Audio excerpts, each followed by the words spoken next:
कुशीनगर में आ जाइए, कुशीनगर के बिहार बॉर्डर से ले लीजिए और महाराजगंज के निचलौल और नौतनवा तक आप चले जाइए। देश की सबसे गरीब जाति यहां निवास करती है मुसहर के नाम पर। आजादी के बाद किसी ने कभी उसका हाल नहीं लिया, लेकिन 5 वर्ष पहले प्रधानमंत्री बनने पर मोदी जी ने हर मुसहर जाति के परिवार को एक एक आवास देने की व्यवस्था की है। एक एक गरीब को आवास देने की व्यवस्था हो या फिर बनटांगिया गांव, अकेले महाराजगंज में 18 गांव बनटांगिया गांव है। आजादी के बाद कभी भी इन लोगों को शासन की किसी सुविधा का लाभ नहीं मिला। यहां तक कि उन्हें राजस्व गांव का दर्जा नहीं, उन्हें वोटिंग की राइट नहीं, उनका राशन कार्ड नहीं, उनके पास स्कूल नहीं, उनके पास चिकित्सालय नहीं, उनके पास पेयजल की व्यवस्था नहीं। लेकिन आज प्रधानमंत्री मोदी जी की अनुकंपा से चाहे गोरखपुर हो, महाराजगंज हो, कुशीनगर हो, इन सभी जनपदों के सभी बनटांगिया गांव को राजस्व गांव के रूप में दर्जा देते हुए वहां बिजली भी पहुंची है, वहां सड़क भी पहुंची है, उनके लिए शिक्षा की व्यवस्था भी हुई है और उनके लिए पहली बार पक्का मकान प्रधानमंत्री आवास योजना या मुख्यमंत्री आवास योजना में एक एक आवास उन गरीबों को मिलना प्रारंभ हुआ है। भाइयों बहनों, ये क्षेत्र चीनी का कटोरा भी कहा जाता है।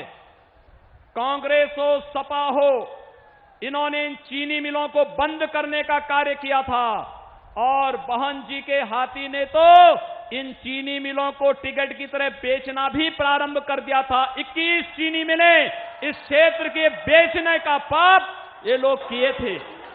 आज प्रधानमंत्री मोदी जी के अनुकंपा से उत्तर प्रदेश सरकार फिर से इन चीनी मिलों का पुनरुद्धार कर रही है।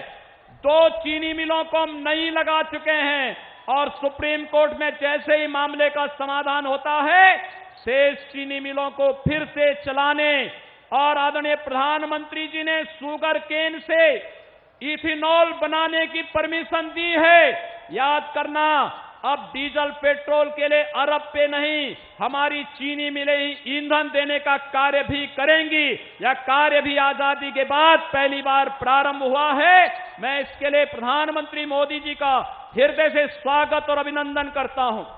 भाइयों बहनों, देश का वैश्विक स्तर पर सम्मान हो, देश की आंतरिक और बाह्य सुरक्षा को सुदृढ़ करने का मामला हो, देश के अंदर इंफ्रास्ट्रक्चर डेवलपमेंट के लिए कहीं एम्स, कहीं कारखाना, कहीं पर फर्टिलाइजर कारखाना, कहीं मेडिकल कॉलेज, कहीं पर चिकित्सालय, कहीं आईआईटी, कहीं पर ट्रिपल आईटी और इस प्रकार से 100 लाख करोड़ का निवेश पूरे देश के अंदर करके भारत के विकास को जिस तेजी के साथ विगत 5 वर्ष के दौरान प्रधानमंत्री मोदी जी के नेतृत्व में भारत सरकार ने चलाया है और गरीब कल्याणकारी योजनाओं के माध्यम से किसी की जाति नहीं देखी, किसी का मत और मजहब नहीं देखा, देश के अंदर 130 करोड़ जनता के लिए सबका साथ और सबका विकास का भाव के साथ आदरणीय प्रधानमंत्री जी ने देश को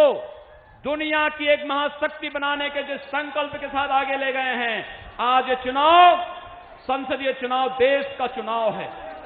ये चुनाव ग्राम पंचायत और नगर पंचायत का नहीं है।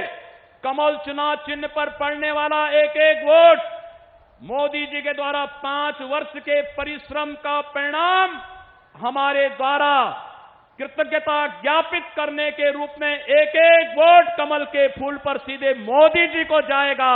और यही अपील करने के लिए आज हम सब यहां पर आए हैं। आदरणीय प्रधानमंत्री जी मार्गदर्शन देने के लिए आए हैं। मैं आदरणीय प्रधानमंत्री जी को सादर आमंत्रित करता हूं कि कुशीनगर, महाराजगंज और गोरखपुर की जनता को अपना मार्गदर्शन देने की कृपा करें। आदरणीय प्रधानमंत्री मोदी जी।